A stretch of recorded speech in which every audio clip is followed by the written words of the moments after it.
आइए दोस्तों बात करते हैं आज 3 अगस्त 2020 सोमवार हो चुका है और जानेंगे इस वीडियो में आज देश भर की तमाम बड़ी खबरों, हेडलाइंस, न्यूज और मुख्य समाचार के अपडेट्स पर नजर डालेंगे। सबसे पहले तो आपको पता होगा दोस्तों कि आज रक्षाबंधन का त्योहार है और ऐसे में समस्त देशवासियों को, भाइयों बहनों, दोस्तों मित्रों को आपकी अपनी DLS न्यूज फैमिली की तरफ से आप सभी को रक्षाबंधन की हार्दिक शुभकामनाएं। और इस वीडियो में जानेंगे दोस्तों आज की कुछ खास और महत्वपूर्ण खबरों को, राखी बांधने का शुभ मुहूर्त और रक्षाबंधन के बारे में जानकारियां तो आपको बताएंगे। साथ ही बड़ी दुख की बात है कि हमारे गृह मंत्री अमित शाह को भी चीनी वायरस से पॉजिटिव यानी कि संक्रमित पाए गए हैं वो भी। और एक खबर है कि अमिताभ बच्चन घर पर लौट चुके हैं, इन्हें हॉस्पिटल से छुट्टी मिल चुकी है, इनकी रिपोर्ट अब नेगेटिव आई है। साथ ही दोस्तों लॉकडाउन को लेकर भी कुछ खबरें आपको बताएंगे। रक्षाबंधन पर आज देश के किन राज्यों में भारी बारिश हो सकती है मैं आपको बताऊंगा। नेपाल को लेकर भी खबर है। इसके अलावा स्टूडेंट, छात्र छात्राओं के लिए भी अच्छी खबर है। सरकारी नौकरियों को लेकर अपडेट भी है। टिकटॉक को लेकर भी एक बड़ा अपडेट है। साथ ही भारतीय रेल से यात्रा करने वाले यात्रियों के लिए भी इंडियन रेलवे की तरफ से एक अच्छी राहत की खबर है।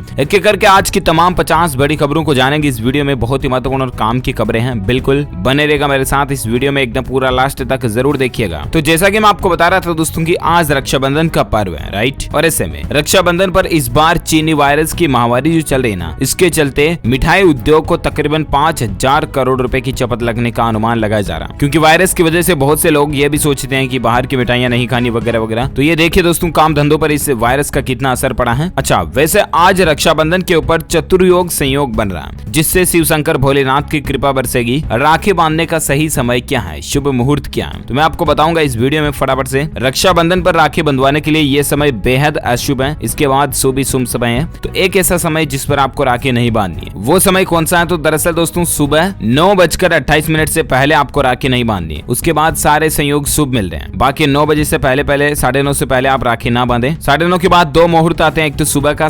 9:29 से लेकर 10:46 तक, ठीक है। फिर दूसरा मुहूर्त आएगा 12 बजे से लेकर 12:53 तक। एक और मुहूर्त है 1:48 से लेकर 4:29 तक। एक सायकाल का मुहूर्त भी है जिसमें 3:48 से लेकर 5:29 तक है। फिर 5 से लेकर 7 बजे तक भी राखी बांध सकते हैं और राखी में फिर 7 से लेकर शाम को 9:15 बजे तक राखी बांधने का शुभ मुहूर्त है। तो ये कुछ 4-5 शुभ समय है, बेहद ही अच्छे समय है जिसमें राखी बांधी जा सकती है। इसके अलावा दोस्तों पीएम नरेंद्र मोदी सरकार में तत्कालीन राष्ट्रपति रामनाथ कोविंद जी ने भी रक्षाबंधन की बधाइयां दी देशवासियों को और कहा कि महिलाओं के सम्मान का संकल्प लें। और वाकई में हम सभी को महिलाओं के सम्मान का संकल्प लेना चाहिए, माताओं और बहनों की इज्जत करनी चाहिए, राइट। अगर आप भी मेरी बात से सहमत हैं तो इस वीडियो पर एक लाइक जरूर करना, दिल से लाइक करना और शेयर भी करना। नीचे कमेंट बॉक्स में आप हैप्पी रक्षाबंधन जरूर लिखिएगा। साथ ही दोस्तों मध्य प्रदेश इंदौर में आज लॉकडाउन के बावजूद रक्षाबंधन के चलते बहनों को छूट मिल रही है, ये भी अपडेट आप देख सकते हैं। इसके अलावा इस बार रक्षाबंधन पर पीएम मोदी पहनेंगे ये खास राखी जो कि साक्षी बनेगी राम मंदिर के निर्माण की। जी हाँ, पीएम मोदी की कलाई पर बंधी जाने वाली राखी के ऊपर श्री राम का फोटो लगा होगा और ये खास राखी कान्हा की जन्मस्थली पर बुनी गई है, वृंदावन के अंदर। इसके अलावा देश में इस बार रक्षाबंधन के ऊपर तिरंगे झंडे वाली राखियां और पीएम मोदी की तस्वीर वाली राखियां भी काफी लोगों में पसंद की जा रही हैं। रक्षाबंधन पर वृंदावन के निराश्रित माताएं पीएम मोदी को 501 राखियां और मास्क वगैरह भी भेजेगी, ये तस्वीरें आप देख सकते हैं। तो ये तो रही रक्षाबंधन से जुड़ी कुछ खबरें, राइट। और ऐसे में आइए अब मैं आपको ये भी बताता हूँ दोस्तों की रक्षाबंधन के ऊपर सरकार ने क्या बड़े ऐलान किए हैं महिलाओं के लिए, माताओं बहनों के लिए। आगे जानेंगे अपन इस वीडियो में, लेकिन फिलहाल इससे पहले नजर डालते हैं और चर्चा करते हैं देश की कुछ और खबरों पर। जी हाँ, तो खबर देख पा रहे होंगे कि बाइक या स्कूटर पर अब अगर आप लोकल हेलमेट लगाते हो ना तो भी आपका चालान कटेगा। आखिर नया कानून क्या कहता है? जी हाँ दोस्तों, आपकी सुरक्षा को ध्यान में रखते हुए सरकार एक नया नियम कानून बनाने जा रही है, जिसके तहत लोकल हेलमेट लगाने से देना पड़ जाएगा आपको जुर्माना। BIS मार्क वाले हेलमेट लगाना अनिवार्य होगा। जी हाँ दोस्तों, दरअसल बाइक, मोटरसाइकिल, दोपहिया वाहनों पर सड़क दुर्घटनाओं पर रोक लगाने के लिए सरकार नया नियम कानून लागू करने जा रही है, जिसके तहत लोकल हेलमेट नहीं पहन सकते आप। BIS मानक ब्यूरो वाला हेलमेट पहनना जरूरी होगा। इस नए मानक में हेलमेट का वजन भी निर्धारित किया गया है। उसके बाद अगर आप लोकल हेलमेट पहनते हो तो 1000 रुपए का चालान होगा। नए मानक के अनुसार हेलमेट का वजन 1.5 किलो से घटाकर 1 किलो 200 ग्राम कर दिया गया। ये कुछ ज्यादा जानकारी आप देख सकते हैं। चलिए अगली खबर है, नई एजुकेशन पॉलिसी में दोस्तों अब सरकारी स्कूल के बच्चों को मिड डे मील के अलावा ब्रेकफास्ट भी दिया जाएगा। जी हाँ, सुबह सुबह क्लासेस शुरू होने के साथ ही बच्चों को अब नाश्ता भी दिया जाएगा, क्योंकि वैज्ञानिक भी ये कहते हैं कि पढ़ाई से पहले कुछ खाना अच्छा साबित हो सकता है। इसलिए बच्चों को अब फल फ्रूट्स वगैरह, चना, गुड़, इस तरह के नाश्ते में दोपहर के खाने से पहले चीजें दी जाएगी। तो ये अच्छी पहल है सरकार की। साथ ही खबर देख सकते हैं कि सरकार ने बढ़ाया दायरा। अब MSME क्रेडिट स्कीम में वकील, डॉक्टर और CA भी ले सकेंगे लोन, नहीं देनी होगी गारंटी। जी हाँ, ये गवर्नमेंट की एक नई स्कीम देख सकते हैं आपकी। चीनी वायरस आपदा से निपटने के लिए शुरू की गई 3 लाख करोड़ रुपए की emergency credit line guarantee scheme का सरकार ने अब दायरा बढ़ा दिया। अब इस स्कीम के तहत एमएसएमई के अलावा डॉक्टर, वकील, चार्टर्ड अकाउंटेंट यानी कि सीए भी अपने कारोबार को बढ़ावा देने के लिए गारंटी मुक्त लोन ले सकें। साथ ही सरकार ने इस स्कीम में लोन आउटस्टैंडिंग की सीमा को बढ़ाकर दोगुना भी कर दिया। तो ये एक गवर्नमेंट का बदलाव है। चलिए साथ ही खबर है कि नितिन गडकरी ने अगरबत्ती उत्पादन में भारत को आत्मनिर्भर बनाने की योजना को मंजूरी दे दी है। जी हाँ, दरअसल कल ही सरकार ने दोस्तों अगरबत्ती उत्पादन में आत्मनिर्भर भारत बनाने के लिए एक नई सरकारी योजना को मंजूरी दी है। इसका नाम है खादी अगरबत्ती आत्मनिर्भर मिशन। इस नाम से कार्यक्रम का उद्देश्य देश के विभिन्न हिस्सों में बेरोजगारों और प्रवासी श्रमिकों के लिए रोजगार पैदा करना है और घरेलू अगरबत्ती उत्पादन में पर्याप्त तेजी लाना। अब कुल मिलाकर के देश में सरकार ये चाहती दोस्तों की अगरबत्ती का दूसरे देशों से हमारे देश में इंपोर्ट होगा ही नहीं, भारत में ही बनेंगी अगरबत्तियां और यहीं पर देवता भी खुश होंगे। अच्छी बात है ना। चलिए साथ ही खबर है कि उत्तराखंड राज्य में रक्षाबंधन पर आंगनबाड़ी और आशा कार्यकर्ताओं को मिलेंगे 1,000 रुपए। जी हाँ, ये उत्तराखंड के मुख्यमंत्री त्रिवेंद्र सिंह रावत ने बड़ी घोषणा कर दी है। रक्षाबंधन के मौके पर आंगनबाड़ी और आशा कार्यकर्ताओं को यानी कि इन माताओं और बहनों को 1,000 रुपए की आर्थिक सहायता देने की घोषणा की है। महिलाएं इस अवसर पर राज्य सरकार की बसों में फ्री में यात्रा भी कर सकती हैं। इसके अलावा भी मैंने आपको कल ही बताया था, राजस्थान और उत्तर प्रदेश में भी आज के दिन महिलाएं फ्री में बसों में यात्रा कर पाएगी। रोडवेज बसों में किराया नहीं लगेगा, ठीक है ना। और बाकी ये उत्तराखंड में आंगनबाड़ी कार्यकर्ता, आशा कार्यकर्ताओं को 1,000 रुपए सरकार आज देगी, ठीक है। साथ ही खबर है दोस्तों की देश के 1.5 लाख पोस्ट ऑफिस को डाक बैंक बनाया जाएगा। 3 सरकारी बैंकों का प्राइवेटाइजेशन भी किया जाएगा। जहाँ देश में वित्तीय समावेशन को बढ़ावा देने की दिशा में नीति आयोग ने डाक बैंक या पोस्टल बैंक बनाने का एक सुझाव दिया। इसके अलावा आयोग ने सरकार से क्षेत्रीय ग्रामीण बैंकों का विलय करने समेत कई प्रकार की सिफारिशें भी की हैं। अब देखते हैं दोस्तों कि इस सिफारिश और इस सुझाव पर सरकार क्या सहमति लेती है या क्या डिसीजन लेती है। जो कुछ भी अपडेट आएगा मैं आपको बताऊंगा DLS न्यूज के ऊपर। फिलहाल राम मंदिर को लेकर कुछ अपडेट्स आप देख सकते हैं कि अब सोमवार को अयोध्या दौरे पर जाएंगे मुख्यमंत्री योगी आदित्यनाथ। भूमि पूजन तैयारियों का जायजा लेंगे। दरअसल जाने की प्लानिंग तो कल ही थी, लेकिन कुछ चीनी वायरस के मसले के चलते वो किसी की जान जाने की वजह से कमला रानी जो उत्तर प्रदेश की मंत्री हैं उनकी जान चली गई और उसके चलते उनका दौरा स्थगित हो गया। और ऐसे में आज योगी आदित्यनाथ जो है वो अयोध्या जाने की प्लानिंग बना रहे हैं। साथ ही खबर है कि राम मंदिर भूमि पूजन पर हर दिन अलग अलग नवरत्न जड़ित पोशाक में नजर आएंगे रामलला। ये भी तैयारियों का एक हिस्सा है। हर दिन अलग अलग पोशाक पहनेंगे। भूमि पूजन के दिन रामलला को हरे और केसरिया रंग के नवरत्न जड़ित वस्त्रों को पहनाया जाएगा। तो ये वाकई में खुशी की बात है। साथ ही खबर देख सकते हैं कि राम मंदिर निर्माण में लगेगा राजस्थान के मरुदरा का ये नामी पत्थर है। जी हाँ, अयोध्या में भगवान राम का भव्य मंदिर बनाने के लिए राजस्थान के बंसी पहाड़पुर के पत्थरों को खास तौर पर मंगाया गया। देश के कई अक्षरधाम मंदिरों, संसद भवन, लाल किला और इस्कॉन के अधिकांश मंदिरों में भी यह पत्थर लगा हुआ। तो ये भी राजस्थान राज्य के लिए अच्छी बात है। चलिए अब नजर डालते चीनी वायरस को लेकर कुछ खबरों और अपडेट्स पर, जहां बड़ी खबर देख पा रहे होंगे। ब्रेकिंग न्यूज है, गृह मंत्री अमित शाह चीनी वायरस से पॉजिटिव पाए गए और उन्होंने कहा दोस्तों की संपर्क में आए लोग अपना खुद का कोविड टेस्ट करा लें। कल ही केंद्रीय गृह मंत्री अमित शाह के चीनी वायरस की चपेट में आने के बाद उनको हॉस्पिटल में भर्ती कराया गया। उन्होंने खुद ट्वीट करके बात की जानकारी दी है। अमित शाह को दिल्ली के एम्स हॉस्पिटल में एडमिट कराया गया। साथ ही इसी बीच एक राहत की खबर ये है दोस्तों की, बॉलीवुड के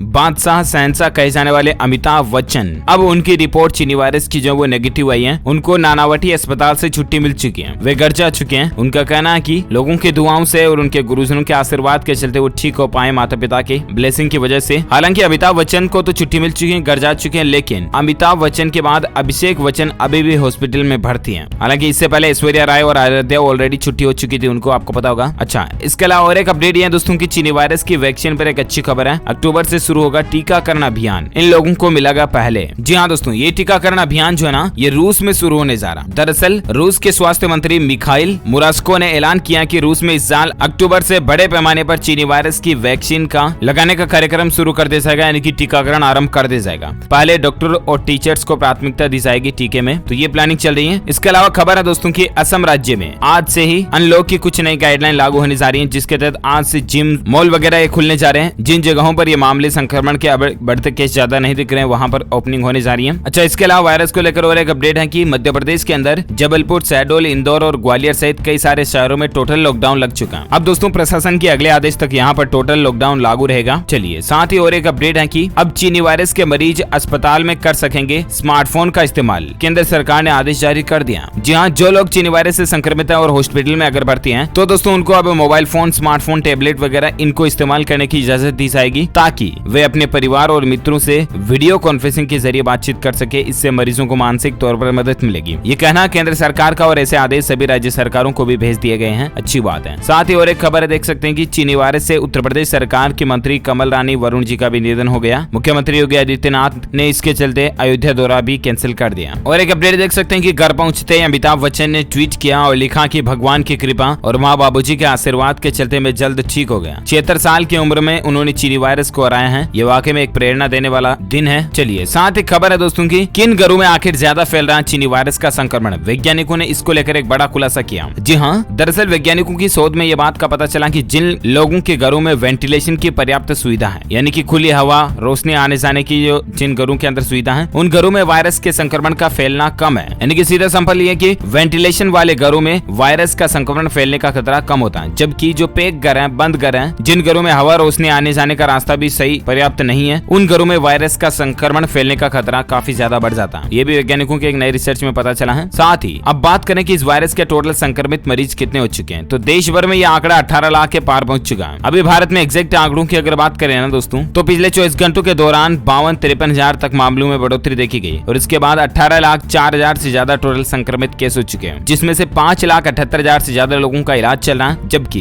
11,87,000 से ज्यादा लोग ठीक हो चुके हैं, यानी कि इनको छुट्टी मिल चुकी है। वहीं भारत में टोटल जान जाने वाले लोगों की संख्या 756 की बढ़ोतरी हुई 24 घंटों में और इसके बाद 38,161 टोटल जान जाने वाले लोगों की संख्या हो चुकी है। आइए अब नजर डालते दोस्तों मौसम समाचार को लेकर क्या बड़ी खबरें अपडेट आ रहे हैं। तो खबर देख सकते हैं कि 3 और 4 अगस्त को इन 5 राज्यों में भारी बारिश की संभावना है। बाढ़ की आशंका भी है, यानी कि आज और कल में किन किन 5 राज्यों में भारी बारिश हो सकती है। तो दोस्तों महाराष्ट्र, मध्य प्रदेश, छत्तीसगढ़, गुजरात के कुछ हिस्सों में और राजस्थान के कुछ इलाकों में भी बाढ़ जैसे हालात पैदा हो सकते हैं, भारी बारिश आ सकती है। और एक खबर देख सकते हैं कि बारिश मचाएगी तबाही, IMD का अलर्ट है। रक्षाबंधन पर आखिर मौसम का हाल कैसा रहेगा, मैं आपको संपूर्ण भारत के मौसम पूर्वानुमान भी बताऊंगा। खबर देख सकते हैं कि उत्तराखंड में भी भारी बारिश की संभावना है। राज्य में 158 सड़कें बंद पड़ी हुई हैं। उत्तराखंड राज्य में भी बारिश का माहौल और कहर बहुत ज्यादा चल रहा है। इसके अलावा देश की आर्थिक राजधानी मुंबई में भी 3 से 5 अगस्त के बीच भारी बारिश की आशंका जताई जा रही है। गुजरात में भी अलर्ट जारी किया गया। और एक खबर दोस्तों की बिहार में विकराल रूप ले सकती है बाढ़। 4 दिन तक भारी बारिश की लगातार चेतावनी जारी की गई है और इसके चलते बिहार में बाढ़ ऑलरेडी कितनी ज्यादा आ रही है, ये और भी बड़ा विकराल रूप ले सकती है। 4 दिन तक बिहार राज्य में अभी भी भारी बारिश की चेतावनी है, तो राज्य के लोग जरूर सावधान रहे। वही संपूर्ण भारत के आज 3 अगस्त 2020 के मौसम पूर्वानुमान की अगर बात करें ना दोस्तों, तो अगले 24 घंटों के दौरान कर्नाटक, दक्षिण कोंकण, गोवा में अच्छी बारिश की संभावना है। साथ ही अंडमान निकोबार द्वीप समूह, केरल, उत्तरी कोंकण, गोवा में भी हल्की से मध्यम बारिश हो सकती है। दक्षिण छत्तीसगढ़, दक्षिण उड़ीसा, तेलंगाना, मराठवाड़ा, दक्षिण पश्चिम मध्य प्रदेश, गुजरात, महाराष्ट्र, उत्तराखंड, मेघालय, लक्षद्वीप में हल्की से मध्यम बारिश की संभावना है। वहीं केरल के बाकी भागों में आंतरिक कर्नाटक, तटीय आंध्र प्रदेश, उत्तरी छत्तीसगढ़, उत्तरी उड़ीसा, इन जगहों पर भी भारी बारिश की संभावना हल्की से मध्यम हो सकती है। साथ ही झारखंड, उत्तर प्रदेश, बिहार, पश्चिम बंगाल, हिमाचल प्रदेश, उत्तराखंड, हरियाणा, पंजाब में छिटपुट बारिश की संभावना। ओके, तो ये रहे आज के वेदर न्यूज अलर्ट। और आइए अब नजर डालते हैं देश से जुड़ी कुछ और खबरों में, जहां देख पा रहे होंगे कि विदेश से आ रहे लोगों के लिए सरकार ने कुछ नियम बदल दिए हैं। 8 अगस्त से लागू होंगे।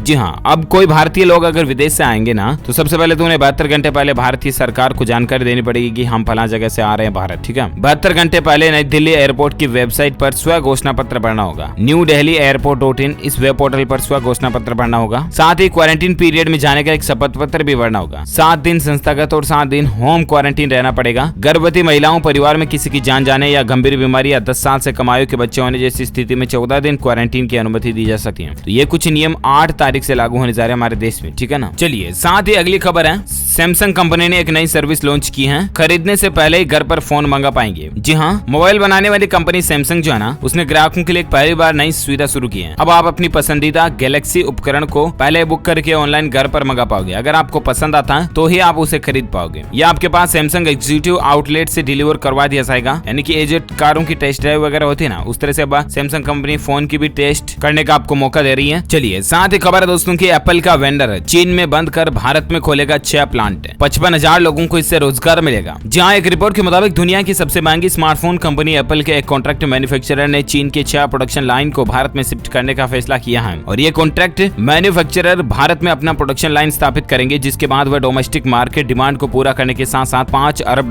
का आईफोन से निर्यात भी करेगा। इस कंपनी के भारत आने से कम 55,000 भारतीय लोगों को रोजगार मिलने की भी संभावना जताई जा रही है। क्योंकि दोस्तों आपको पता होगा, मोदी सरकार ने आत्मनिर्भर भारत अभियान योजना शुरू कर रखी है। और इसी से संबंधित एक खबर ये भी है कि मोदी सरकार की PLI स्कीम को मिला बूस्ट। सैमसंग और एप्पल जैसी कंपनियां अब भारत में मोबाइल फोन की मैन्युफैक्चरिंग शुरू करने जा रही है। अच्छी बात है। टोटल इससे इन सभी कंपनियों से टोटल भारत में 12 लाख लोगों को रोजगार के अवसर उपलब्ध होंगे। ये वाकई में एक बहुत ही अच्छी खबर है। दूरसंचार और सूचना प्रौद्योगिकी मंत्री रविशंकर प्रसाद ने घोषणा की है कि PLI के तहत देशी विदेशी कुल 22 कंपनियों ने आवेदन किया और इससे करीब 12 लाख लोगों को भारत में रोजगार के अवसर मिलेंगे। अच्छी बात है। चलिए साथ ही खबर देख सकते हैं कि रक्षाबंधन के मौके पर गिफ्ट कीजिए हीरो इलेक्ट्रिक स्कूटी, मिलेगी पूरी पूरे 3000 रुपए तक की छूट और महज 2999 रुपए में आप इसे बुक कर सकते हैं। हीरो कंपनी ने स्कूटी के ऊपर रक्षाबंधन ऑफर निकाला है, तो ये कुछ ज्यादा जानकारी आप इसके बारे में देख सकते हैं। चलिए साथ ही खबर है कि भारत सरकार ने लगाई IPL 2020 के आयोजन पर मुहर।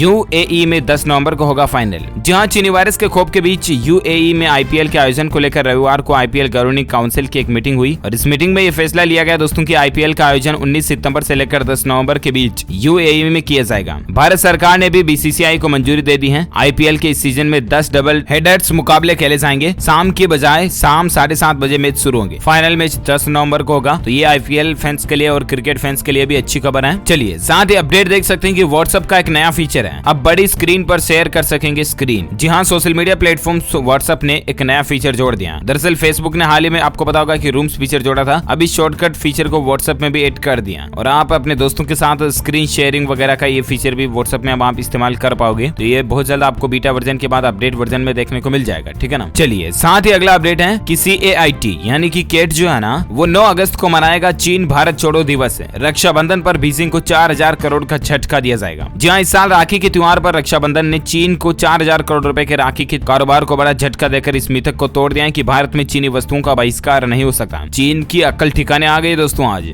क्योंकि आप हम और सभी दोस्तों भाइयों ने मिलकर वो वाकई में अचकार अभियान को अधिक तेजी से देश भर में चलाए जाने के संकेत confederation of all India traders यानी कि केट ने भी दिए। केट दोस्तों आने वाले 9 अगस्त को चीन भारत छोड़ो दिवस के रूप में मनाने जा रहा, यह आह्वान किया गया, अच्छी बात है। चलिए साथ ही खबर है कि HSL क्रेन हादसे में जान जाने वाले परिवारों को मिलेगा 50-50 लाख रुपए का मुआवजा। हाल ही में आपको पता होगा आंध्र प्रदेश विशाखापट्टनम में सार्वजनिक क्षेत्र की कंपनी हिंदुस्तान शिपयार्ड लिमिटेड में कुछ क्रेन को लेकर मसला घटना हुई और 10 लोगों के जान जाने की खबर है, राइट। और ऐसे में रविवार को उन सभी लोगों के परिवारजनों को 50-50 लाख रुपए मुआवजा देने की भी घोषणा की गई है, अच्छी बात है। साथ ही खबर है दोस्तों की इस सप्ताह RBI लेगा आपकी EMI को लेकर एक बड़ा फैसला। 6 अगस्त को इस पर कोई घोषणा हो सकती है। जी हाँ, रिजर्व बैंक ऑफ इंडिया आपकी EMI यानी कि महीने की किस्त को लेकर कोई बड़ा फैसला ले सकता है। सेंट्रल बैंक की मौद्रिक नीति समिति की बैठक 4 अगस्त से शुरू होकर 6 अगस्त तक चलेगी। इस बीच दोस्तों अगर आपने भी किसी भी बैंक से लोन वगैरह लिया हुआ है और हर महीने अगर आप किस्त भरते हैं ना, तो इस पर रिजर्व बैंक का 6 तारीख को और क्या नया फैसला आता है मैं आपको DLS न्यूज के ऊपर अपडेट जरूर बताऊंगा। फिलहाल आप एक अगली खबर, अच्छी खबर देख सकते हैं भारतीय रेलवे की तरफ से। अब लेट नहीं होगी आपकी ट्रेन, इस खास ऐप से आपको लाइव मॉनिटरिंग मिलती रहेगी। जी हाँ, दरअसल दोस्तों रेल यात्रियों को एक ही शंका होती है कि टाइम पर उनकी ट्रेन नहीं पहुंचती है। ऐसे में अब इंडियन रेलवे भारतीय नागरिकों को बड़ी ही राहत देने जा रहा और इंडियन रेलवे ने इस समस्या का समाधान भी खोज लिया है, जिससे कि अब ट्रेनें लेट नहीं हुआ करेगी। दरअसल भारतीय रेलवे OHE इंस्पेक्शन ऐप के जरिए ट्रेनों की लाइव मॉनिटरिंग करेगा। अब सफर के दौरान ओवरहेड वायर टूटने या उसमें किसी तकनीकी खराबी के कारण आपको घंटों तक इंतजार नहीं करना पड़ेगा, क्योंकि OHE ऐप की वजह से इसे तुरंत ही समस्या का पता चल जाएगा और जल्दी से जल्दी ठीक कर दिया जाएगा और एटलीस्ट बेनिफिट आपको मिलेगा कि आपकी ट्रेन अब लेट नहीं हुई, है ना। चलिए साथ ही खबर है दोस्तों की राजस्थान न्यायिक सेवा में MBC को 5% आरक्षण के लिए संशोधन को बैठक से मंजूरी मिल चुकी है। कैबिनेट मीटिंग में इस तरह की मंजूरी दी गई है। जी हाँ, दरअसल राजस्थान के मुख्यमंत्री अशोक गहलोत की पहल पर गुर्जरों सहित अति पिछड़ा वर्ग के जो अभ्यर्थी हैं उनको राजस्थान न्यायिक सेवा में 1% की बजाय 5% आरक्षण देने के लिए राजस्थान न्यायिक सेवा नियम 2010 में संशोधन को राज्य कैबिनेट से मंजूरी मिल चुकी है। इससे गुर्जर हो गया, गाडिया, लुहार, बांजारा, गडरिया आदि अति पिछड़ा वर्ग के अभ्यर्थियों को अब राजस्थान न्यायिक सेवा में नियुक्ति के अधिक अवसर मिलेंगे, क्योंकि उनको 1 के बजाय 5% आरक्षण मिलेगा। तो ये राजस्थान गवर्नमेंट की एक नई पहल है। साथ ही दोस्तों अपडेट है एजुकेशन को लेकर एक और की इग्नू की आवेदन करने की तारीखें बढ़ चुकी हैं। इग्नू यूनिवर्सिटी की अब 16 अगस्त तक स्टूडेंट्स आवेदन कर पाएंगे ग्रेजुएशन वगैरह डिप्लोमा के लिए। और एक अपडेट है कि मुख्यमंत्री अशोक गहलोत ने ऐलान किया कि 20 तारीख से शुरू होगी इंदिरा रसोई योजना। मात्र 8 रुपए में भरपेट भोजन मिल सकेगा गरीबों को। जी हाँ, अशोक गहलोत सरकार ने रविवार को मुख्यमंत्री निवास पर बैठक की और इस योजना की तैयारी की समीक्षा की। इस योजना में हर साल 100 करोड़ रुपए तकरीबन खर्च होंगे और गरीबों को मात्र 8 रुपए में भोजन कराया जाएगा। तो ये योजना भी 20 तारीख से 20 अगस्त से शुरू होने जा रही है, अच्छी बात है। और एक खबर देख सकते हैं कि जगी उम्मीद, चेन्नई के एक युवक का दावा दोस्तों की चंद्रयान 2 का रोवर प्रज्ञान बिल्कुल ठीक है। इसरो बोले कि हम जांच कर रहे हैं। जी हाँ, तकनीकी रूप से दक्ष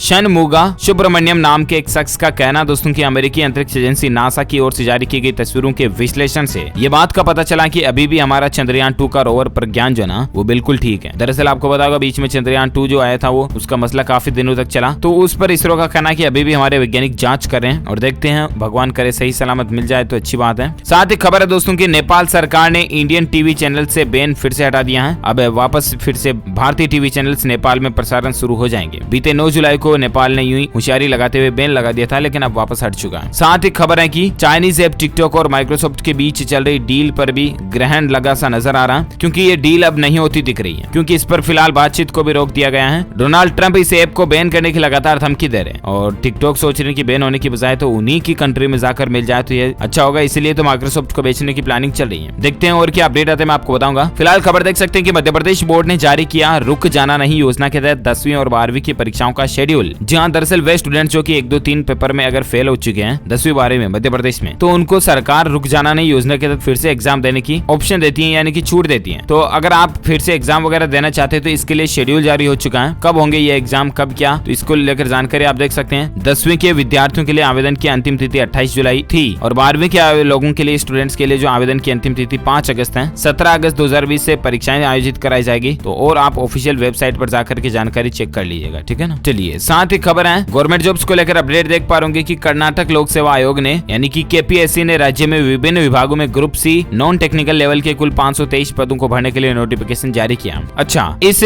वैकेंसी में फॉर्म टोटल 19 सितंबर 2020 तक भरे जाएंगे, तब तक आप ऑनलाइन अप्लाई वगैरह कर सकते हैं। 523 टोटल पोस्ट है। 10वीं 12वीं बैचलर पोस्ट ग्रेजुएशन वगैरह इसके लिए अप्लाई कर सकते हैं, ठीक है ना। आवेदन शुल्क 600 रुपए समथिंग। कैसे अप्लाई करना है तो www.kpsc.kar.nic.in इस पर जाकर के आप ऑनलाइन अप्लाई कर पाएंगे। ओके, चलिए अगली खबर है कि सरकारी बैंक ने लॉन्च की चीनी वायरस की कवच पॉलिसी। 300 रुपए में 5 लाख रुपए तक का बीमा कवर मिलेगा। जी हाँ, सार्वजनिक क्षेत्र के केनरा बैंक ने दोस्तों कोरोना कवच बीमा पॉलिसी करके एक नई इंश्योरेंस पॉलिसी लॉन्च की है। इस पॉलिसी के लिए 3 बीमा कंपनियों से केनरा बैंक ने समझौता भी किया। ये बीमा पॉलिसी कोविड-19 से जुड़े स्वास्थ्य खर्चों पर सुरक्षा देगी आपको, और अगर आप चीनी वायरस का इलाज वगैरह कराते हैं तो जो कुछ भी खर्चा आएगा वो केनरा बैंक देगा। 300 रुपए इसकी प्रीमियम है। 50,000 रुपए से लेकर 5 लाख रुपए तक का बीमा आप कर सकते हैं इस पॉलिसी के तहत, ठीक है। ओके दोस्तों, तो इस कड़ी में आज दिन भर की तमाम बड़ी खबरें, मुख्य समाचार, टुडे ब्रेकिंग न्यूज का अपडेट वीडियो फिनिश होता है। आप मुझे नीचे कमेंट करके बताएगा कि इस बार रक्षाबंधन के त्योहार पर आप अपनी बहन को क्या तोहफा या क्या गिफ्ट देने जा रहे हैं, कमेंट करके बताएगा। इस वीडियो को लाइक करना, ज्यादा से ज्यादा अपने दोस्तों के साथ फेसबुक और व्हाट्सएप पर शेयर भी करना। और हाँ, अगर आप DLS न्यूज चैनल पर पहली बार आए हैं ना, तो चैनल को सब्सक्राइब करके बेल आइकन जरूर दबा देना, ताकि आपको रोजाना की ताजा खबरें, breaking news, headlines, news update तुरंत आपके मोबाइल पर मिलते रहेंगे। Thank you, take care, good bye, जय हिंद, जय भारत, वंदे मातरम।